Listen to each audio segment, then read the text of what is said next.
النهاردة هنغوص في خلاصة حلقة لطيفة قوي من سلسلة هندسة النجاح الرقمي. عنوان حلقة كده يعني يخطف على طول.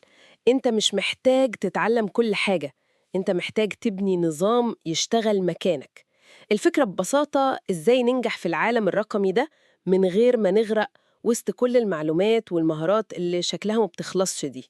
خلينا نفصصها سوا. فعلا فكرة ممتازة بصراحة، وواقعية جدا في عصر السرعة ده. كتير مننا بيحس إنه تايه، يعني أدوات ومعلومات وحاجات كتير قوي. المصدر هنا بيقدم وجهة نظر تانية خالص. ركز على بناء نظام، مش إنك تلم كل حاجة. خلينا نشوف إزاي ده ممكن يبقى مفيد. المصدر بيبدأ بتشخيص مشكلة بنشوفها كتير حوالينا. ناس بتقضي وقت طويل قوي، ممكن شهور وسنين، عمالة تتعلم تصميم بقى، برمجة، تسويق، يعني مهارات رقمية وخلاص. وينط من كورس لكورس، صح؟ بالظبط. وفي الآخر يحسوا إنهم متقدموش خطوة واحدة لقدام. طب ليه؟ وهنا تيجي النقطة المهمة. المصدر بيقول السبب مش نقص المعرفة أبداً.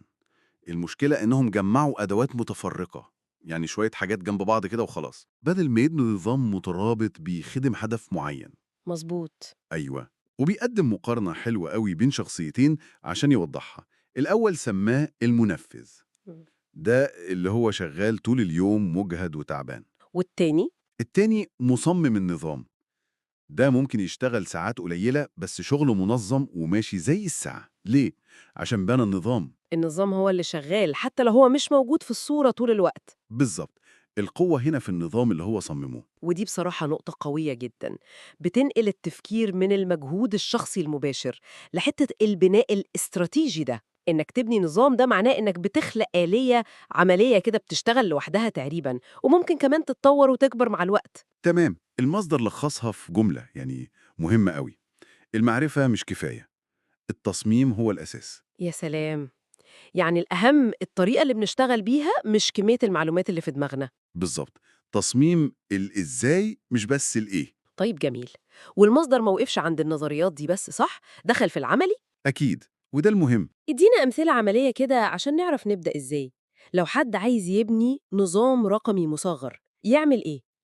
مثلا لو بتقدم خدمات ممكن تجهز نموذج عرض أسعار جاهز كده، فورم بسيط لاستلام الطلبات، نظام تسعير واضح ومحدد. حلو قوي، يعني حاجات بسيطة بتنظم الدنيا. ولو بتعمل محتوى، ممكن تستخدم أدوات الذكاء الاصطناعي تساعدك في الأفكار، في الكتابة، وتستخدم أدوات جدولة عشان النشر يبقى تلقائي. تمام. ولو بيبيع منتج، ممكن يعمل صفحة بيع بسيطة، صفحة هبوط كده، ويربطها مثلا ببوت واتساب للمتابعة الأوتوماتيكية. يعني الفكرة هي الأتمتة والتنظيم. بالظبط.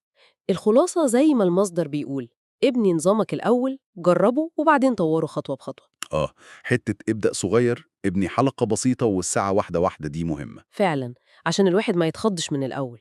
والمصدر كمان طمنا من ناحية التكلفة، أكد إن الموضوع مش لازم يكون مكلف في البداية. اقترح أدوات كتير مجانية ممكن الواحد يبدأ بيها، زي جوجل فورمز وشيتس عشان تجمع وتنظم بياناتك، دي أدوات كلنا بنستخدمها تقريبا. ومثلا تريلو أو نوشن عشان تنظم مهامك وشغلك. وكمان ذكر أدوات الربط زي زابير أو ميك، ودي بقى بتخلي البرامج المختلفة تكلم بعضها وتشتغل مع بعض أوتوماتيك. دي بتوفر مجهود يدوي كتير قوي. جدا. ده غير طبعا أدوات المحتوى والتسويق المعروفة زي كانفا وتشات جي بي تي وميل شيمب. يعني الأدوات موجودة ومتاحة. تماما.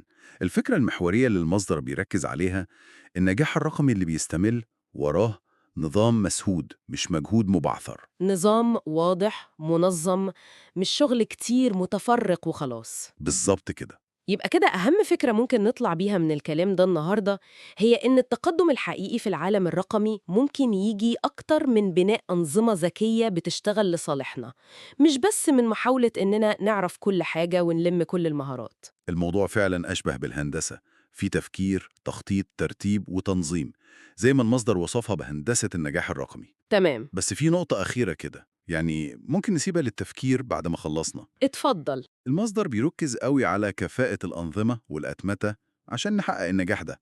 وده بيخلينا نسأل: طيب، الاعتماد الكبير ده على الأتمتة ممكن يأخر إزاي على اللمسة الشخصية؟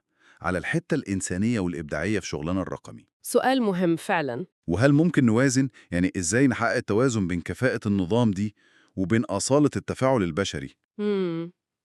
دي أسئلة فعلا محتاجة وقفة وتفكير. إزاي نخلي التكنولوجيا تخدمنا من غير ما تلغي إنسانيتنا في التعامل؟ بالظبط، نقطة للتأمل.